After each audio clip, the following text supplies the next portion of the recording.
with this particular conversation, we're going to have next Mr. Godfrey Chi, a public affairs analyst who will join us from Ebonyi State. But guys, I was hoping that we would have clarity about the nature of the event, that these 82 government officials in Ebonyi State failed to attend, and which led to their suspension. I did ask him that question, but I think it was being evasive. It wasn't as clear as I expected. What kind of event was? I think Kayode was saying about funeral or so. Well, he did confirm that yes, that it was funeral, but it was a state event, and he was trying to speak to maybe they had inspections. I think that was when there was connection issues. Because I wanted him to be clear. What particular funeral are we talking about? Because if government houses, they will reel out what activity the governor has for the day and blah blah blah and all of that. So there are things that are core state events. So that's why I was asking: was it a state funeral, or it was just a funeral that the governor needed to attend? Because there are two different things altogether. It's a different kettle of fish.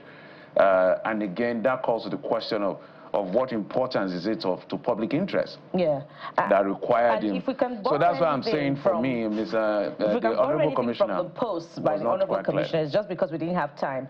He put up a post himself, authored yesterday, where he said a birthday that was more of a church Thanksgiving.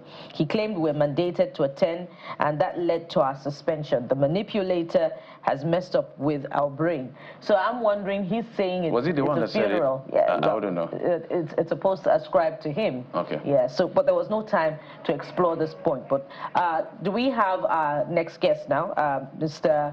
Chi, to join us for his own insight on what particularly is happening with the government house in Ebonyi State.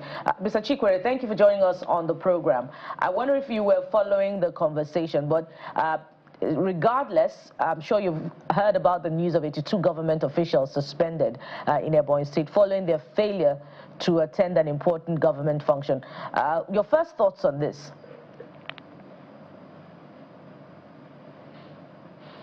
Mr. Chi.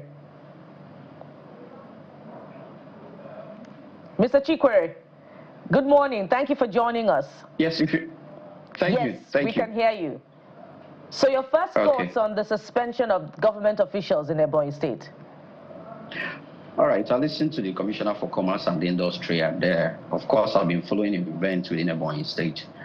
It came to some of us as a shock that about 80 government appointees were suspended at the same time, and some of us have been following the trajectory to know what led to that suspension. You recall you asked the Commissioner for Commerce and Industry details of what led to the suspension. He insisted that it was about state function.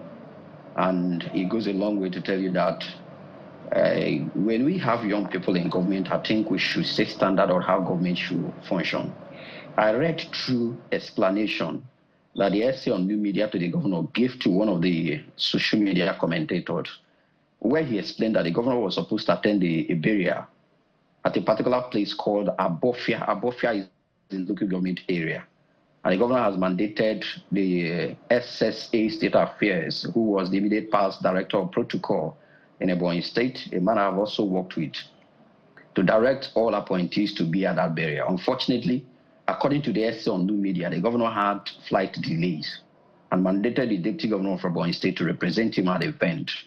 And communication were made to all the ESCO members to attend the burial. And the essay on new media also explained that the governor said that the attendance list will be made available. Upon arrival, he requested for the attendance list, and he found out that majority of the ESCO members were in there, and that led to the suspension of over 80 persons at the same time. And if you look at the explanation of the essay on new media going forward, he explained that the governor has warned those several occasions about the attitude of some of his ESCO members with regards to state functions. And I've also listened to you at the studio questioning what a state function means. To me, a state function is whatever function the state defined as state function. The clarity is that as somebody that is on ground, we should get the fact that that suspension has nothing to do with the birthday. And I wouldn't like to discuss the issue of the birthday because that is discussing a minor, which is by media standard, shouldn't go. It will be exposing the child to danger and ridicule, which is not very unnecessary. So the fact on ground is that they didn't attend the burial, which the states see as a state function because it was manifested. Once a program is manifested, I've worked with a governor who is the current Minister of Works. So once a program is manifested, not just in Ebonyi, in any state, even at the federal level, once a program is manifested, it turns out to be a state function. To me, the observation I will have about this suspension is that the handling of it should have been done in a better way. I think upon citing the absence of greater number of appointees, the title His Excellency means that the person is sometimes unknowing. I was expecting that the governor should have summoned emergency ESCO meeting, give a discrete directive within the ESCO. Maybe telling the accountant general to stop their salary while work is ongoing since it's termed working suspension. Instead of this unnecessary controversy that's impeding on the image of the state or the character the goodwill of people of Ebonyi State represents. I'll give you an example. On one occasion, I was attending with a friend of mine who's a National Assembly member in Ebonyi. On our way to the place, I was telling him that I am sure that the governor is still at the event, but you have seen some of the officials leaving the place. All right. We got there, Mr. and the governor was still making his remark. Yes. It's an important conversation by all means, but we must anchor at this point. There's so many follow-ups, but we must thank you very much for your time on the program. We've been talking with a public affairs analyst from Ebonyi State, Mr. Chi, who has joined us on this particular one. Thank you so much for your time. Thank you very much. Thank you. Appreciate it. A state function is whatever a state government defines as a state function.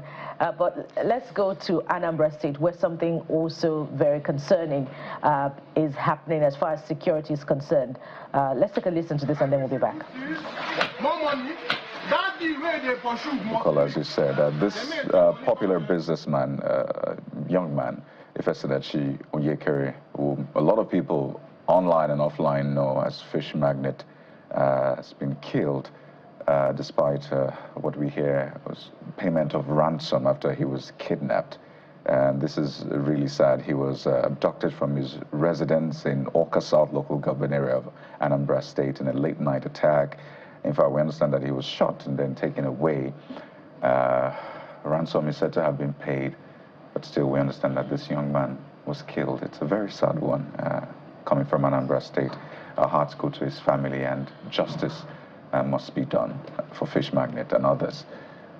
We hope something is done as quickly. He was on a campaign to make sure fish is available to everyone at a cheap very affordable. Because I've seen his videos, and when I saw the quantity of fish he was selling for the amount he was selling, I like, because that's a catfish or so. And it's putting food on the tables of so many heartbreaking. I don't know who would want to who took the life of this young man, but we hope there can be closure to this. But that's it on the program. Thank you for your time and company. I'm Jeffrey Usama. Bye-bye. And of course, we'll be back again tomorrow. Thank you so much for being our company today. I am Bukola Koka. I'm Kayode Okikiolu. Sunrise Daily is next. Goodbye.